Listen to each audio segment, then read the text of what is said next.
Praėjo daugiau nei pusvalandis, kaip matom, toliau vyksta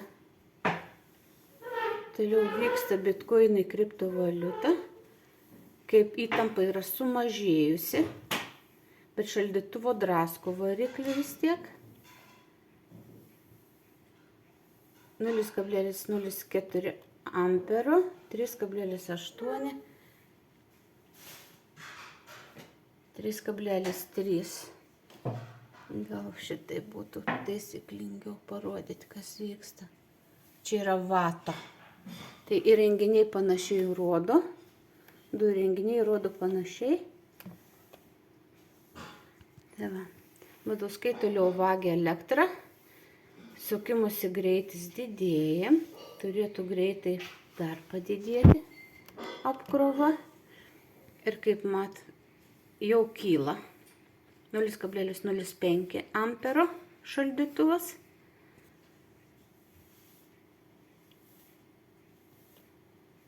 Trys 3,8, 4. Jau įtampa kyla, baduskai suka elektrą atgal.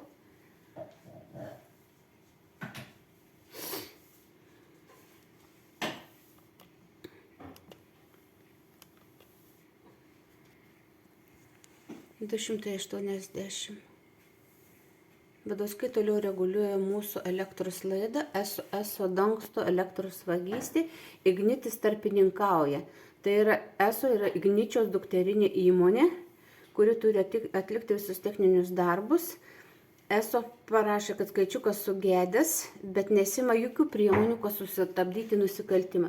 Tai yra atvira vagystė, kuri sugadino skaičiuką, sukant elektrą atgal, valdant laidą.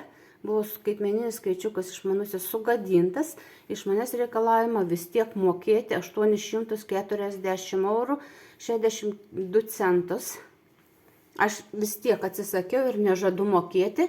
ESO ir Ignitis yra nusikaltėliai, tai yra Lietuvoje egzistuoja grupuotė, kuri turi savo pareigūnus, savo teisėjus, savo prokurorus, savo medikus, teismo ekspertus.